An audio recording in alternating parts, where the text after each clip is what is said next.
Primera estación, el podcast de estacionpacífico.com con Miguel Ángel Vargas.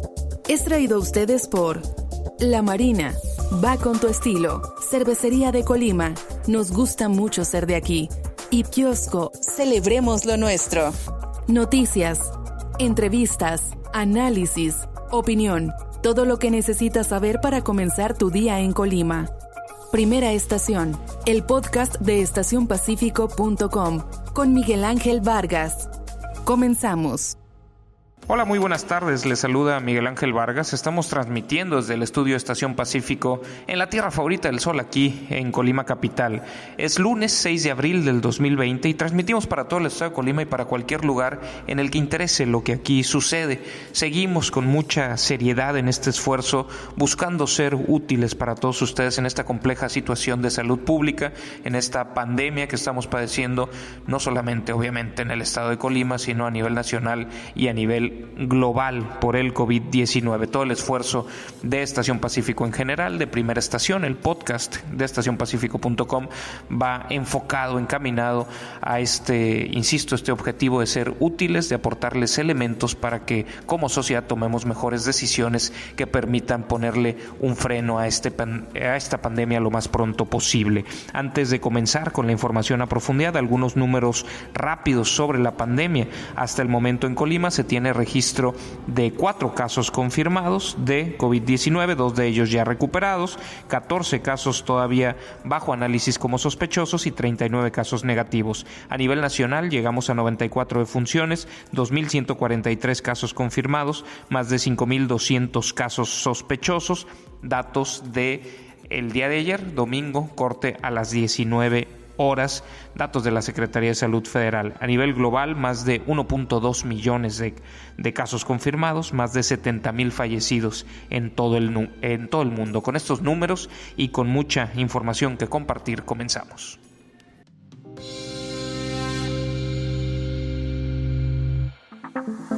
La nota principal.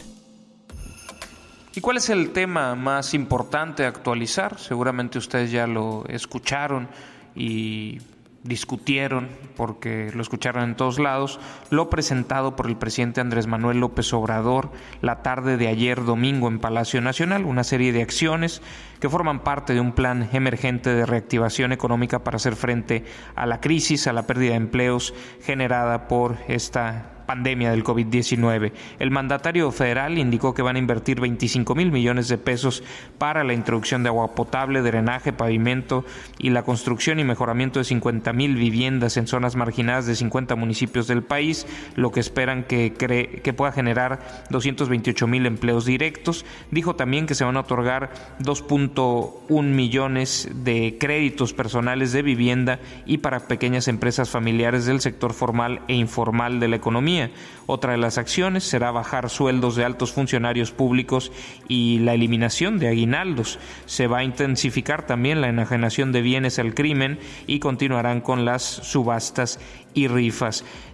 Fue parte de lo que anunció el presidente López Obrador, y el día de hoy en la mañanera pues reafirmó que con este modelo de reactivación económica se basa en seguir impulsando la entrega de apoyos a los 22 millones de beneficiarios de programas sociales. Hay programas que se han ampliado como parte de este esfuerzo de reactivación económica, 2 millones de nuevos empleos y 2.100.000 créditos para la vivienda y para microempresarios. Sobre el COVID-19 dijo que hasta el momento no existe un desbordamiento de casos en los hospitales y apuesta porque los contagios se realicen de manera, la curva de contagios tenga un crecimiento controlado. Mencionó también que el CONACYT elabora un ventilador para los enfermos y anunció que se pediría apoyo a médicos cubanos en caso de que fuera así requerido. El presidente de México también desmintió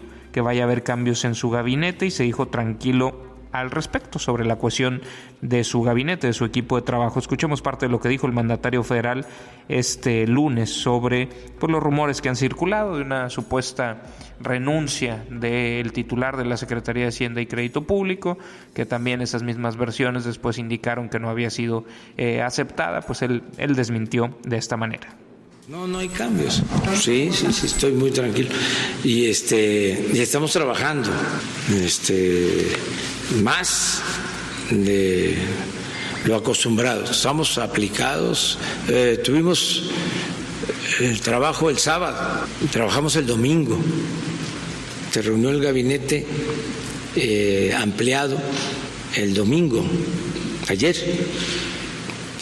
Estuvimos definiendo todo lo que se está llevando a cabo, o mejor dicho, revisando y definiendo las políticas hacia adelante.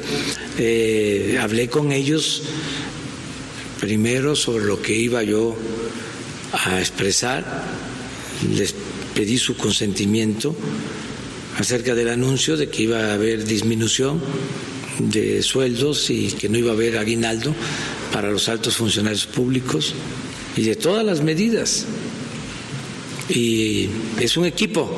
Y bueno, mucha expectativa se tenía sobre este anuncio del domingo pasado de cuáles eran las medidas en el ámbito económico ante este parón generado por la propia contingencia sanitaria.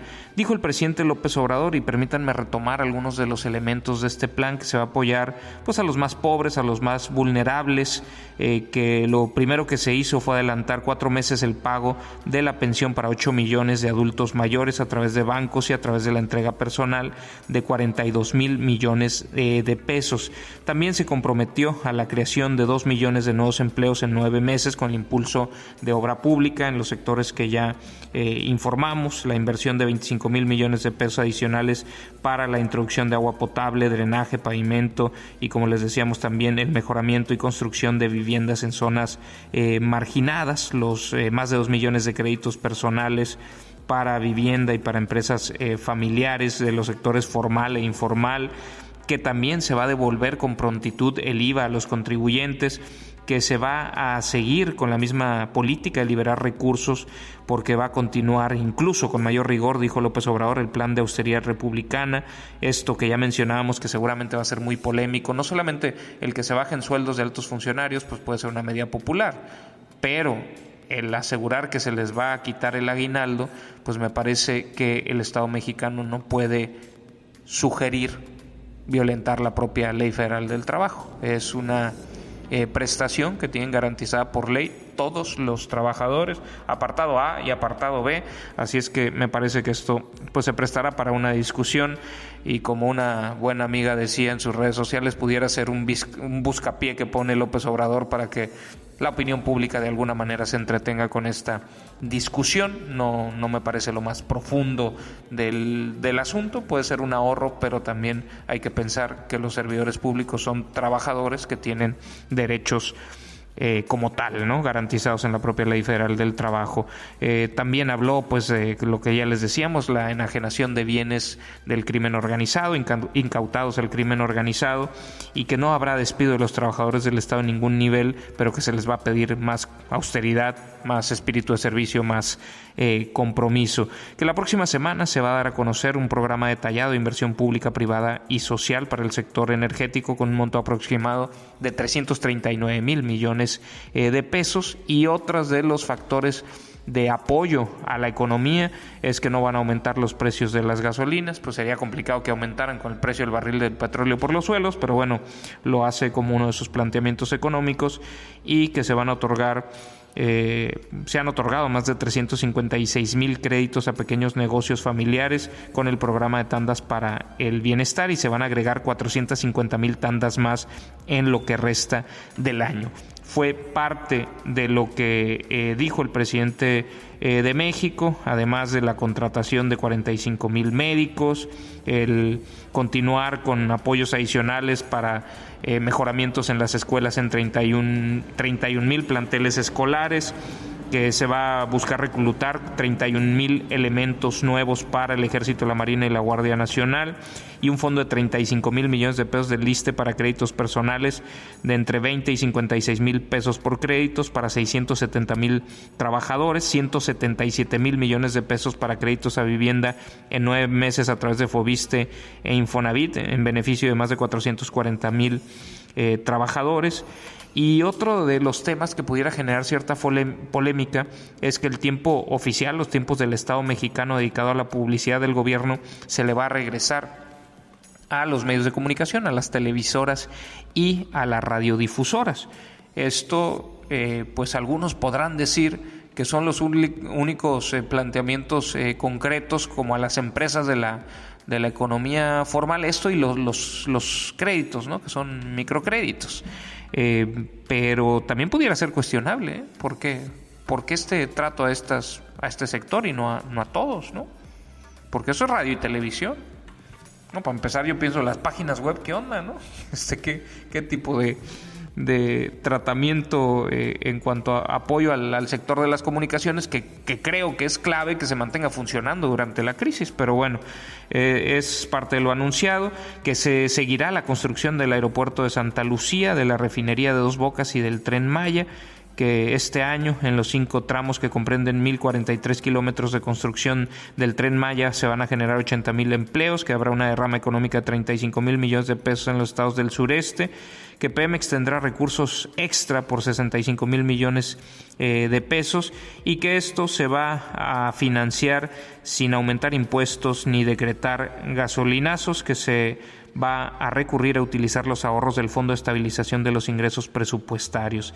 Insistió en decir que la crisis económica del presidente de México va a ser transitoria. Esto es el mensaje del domingo a los grupos empresariales, ¿no? A la iniciativa privada organizada en cámaras le ha parecido ampliamente insuficiente esto, al no tener nada relacionado con prórrogas, con donaciones de impuestos, ni otro tipo de estímulos para pues todo el sector económico que la está pasando mal. Hay cosas que me parecen rescatables, los microcréditos y demás, me parece que son cosas muy rescatables.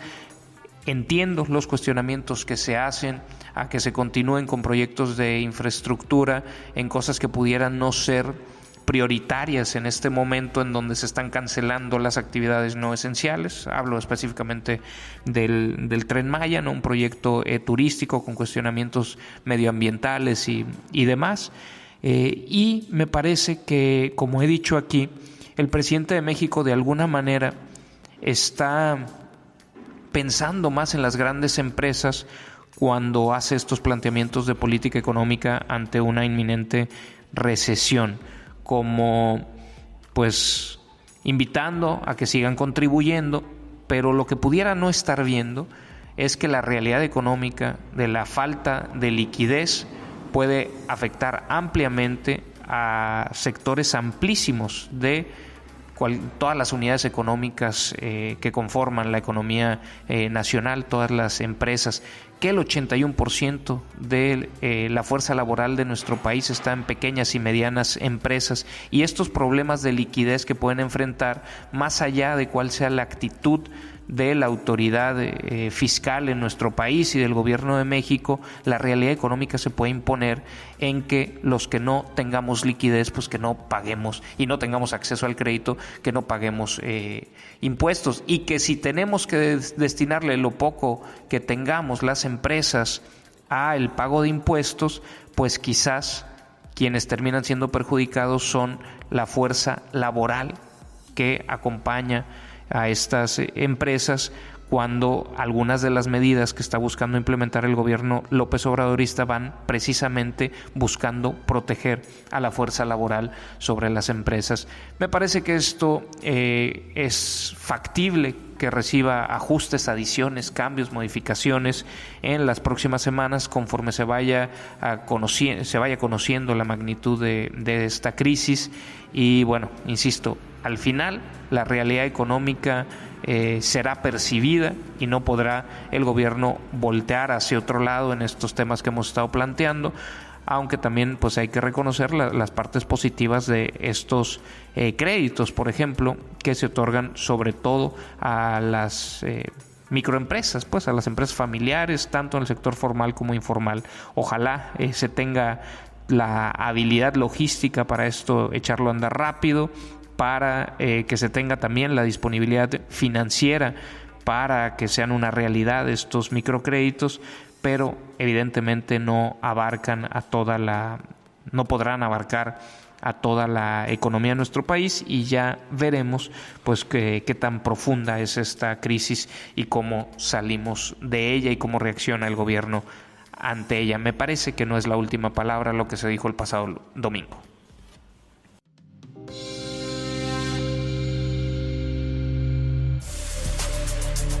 Las breves. En información local, el gobierno del estado de Colima nos dio a conocer que gestionó para que 3 empresas, Beta San Miguel, el ingenio de quesería, Ron Clásico y Global Gas, pudieran aportar lo necesario para producir 6,000 litros de alcohol para uso sanitario, para uso en el sector salud, el cual van a donar para ser utilizado, como les decía, en los centros de salud del estado de Colima en esta contingencia por la pandemia del COVID-19. Conversamos con el titular de la Secretaría de Fomento Económico, Walter Oldenburg, quien nos explicó que a solicitud de esta dependencia, la empresa Beta San Miguel, el ingenio de quesería, está donando la melaza suficiente para la producción de alcohol requerida. Por su parte, Ron Clásico ha donado la utilización y operación de su destiladora, para lo cual la autoridad incluso le ayudó a gestionar un permiso especial con la Comisión Estatal para la Protección contra Riesgos Sanitarios, la COESPRIS, mientras que Global Gas aportó el gas necesario para la operación de esta destiladora. Es decir, estas 3 empresas pusieron lo necesario para que se pudiera producir alcohol de 70%, 70 grados, como se diga, que obviamente podrá ser utilizado y será muy requerido en esta contingencia en todos los centros de salud. Asimismo, puede servir como insumo para producir este gel que se utiliza para la limpieza cuando no tienes acceso a agua y jabón, que es clave. Estos mecanismos, estas medidas de higiene son clave para no contagiarnos de COVID-19. Hay que reiterar que el coronavirus tiene una membrana exterior que pues se diluye con el jabón, que es liposoluble, y que con el jabón se diluye y desactiva de alguna manera al virus. El ARN del virus no tiene manera de interactuar con otro organismo sin esta membrana. Esta membrana de alguna manera es la llave de entrada a otros organismos para contagiar. Entonces pues es importante obviamente mantener limpias nuestras manos, mantener limpio todo para evitar contagios. El agua y el jabón es esencial, el alcohol también, 6,000 litros. Me parece que también hay que decir cuando se hacen cosas bien, una gestión sencilla, poner de acuerdo a 3 empresas que tenían los elementos para aportar esto, que al final serán 6,000 litros de alcohol, que serán pues muy necesarios en las próximas semanas. Más información en estacionpacifico.com.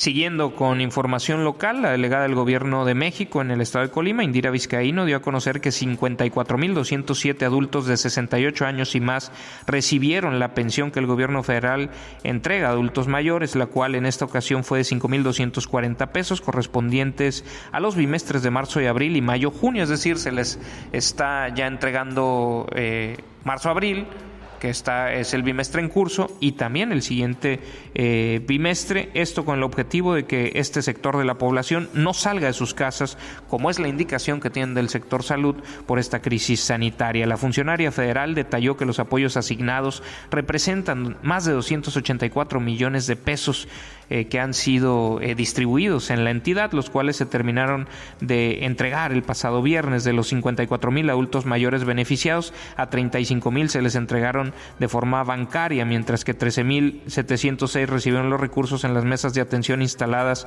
en sus localidades. 5,496 adultos pasaron a ventanillas de Telecom para recibir la pensión, así lo informó la delegación a través de un comunicado. Y también una parte de esto que se entregó casa por casa. Se está haciendo el esfuerzo para que estos programas sociales puedan ser entregados y puedan ser útiles para esta pandemia y para enfrentarla pues con mejores condiciones en términos económicos para los grupos más vulnerables, porque evidentemente hay una caída generalizada de la economía y eso se siente en los bolsillos de todos los hogares y muchas veces pega más a los más vulnerables, a los ancianos, a los niños, a la gente con discapacidad, a las mujeres que también suelen estar en un mayor nivel de vulnerabilidad que el resto de la población.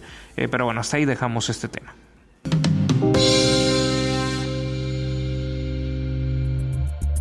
Información internacional.